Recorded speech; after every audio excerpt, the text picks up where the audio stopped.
ఒకవేళ వాళ్ళ భార్య నచ్చలేదు, వాళ్ళ భార్య పద్ధతి బాగాలేదు, మందలించాలి, వాళ్ళ ఇంట్లో చెప్పాలి, లేదంటే కుటుంబ సభ్యులు పిలిపించి మాట్లాడాలి. లేదు నచ్చలేదు నీకు ఇష్టం లేదనుకో, మామూలుగా చెప్తున్నా, అతనికి ఇష్టం లేకపోతే వాళ్ళ భార్యను అయ్యో నీ ఇష్టం వచ్చి నువ్వు బతుకు, నువ్వు ఇక్కడ ఉండాలి. ఇప్పుడు మన మన స్వేచ్ఛ ఉంది కదా, అమ్మాయిలు కూడా బతికిన స్వేచ్ఛ ఉంది కదా. మన కోర్టే దానికి ఒక తీర్మానం ఇచ్చింది. ఈ కోర్టు ఆదేశం వివరించాలి నీకు ఉంది కదా.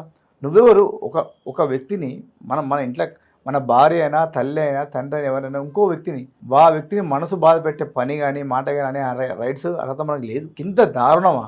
ఇలా ఎంత అంటే అతనికి ఎంత క్రూరమైన మనిషి అయితే, ఎంత భయంకర మనిషి అయితే, అతనికి అసలు జాలి, దయ, మనిషి అనే వ్యక్తి, అట్లాంటి వ్యక్తి ఇంత ఘోరంగా మనిషిని చంపటే. ఎవరైనా కూడా ఒక చిన్న తప్పు చేసినా బాధపడతావు, కానీ చంపి కుక్కర్లో వేసి ఉడకబెట్టి మళ్ళీ ఎండబెట్టి మరీ పొడి చేసినట్టే ఎంత కసి ఉంటేయాలి అసలు. అతను మనిషేనా? దీని మీద మహిళా సంఘాలు కానీ, ఇప్పుడు ఈ టీవీలలో అక్కడ ఇక్కడ మోటివేషన్ చెప్తున్న వీళ్ళు అందరూ ఏం చేస్తున్నారు? ఈ మహిళా అధ్యక్షులంతా ఏం చేస్తున్నారు? దీని మీద ఒక సీరియస్గా యాక్షన్ తీసుకోవాలి.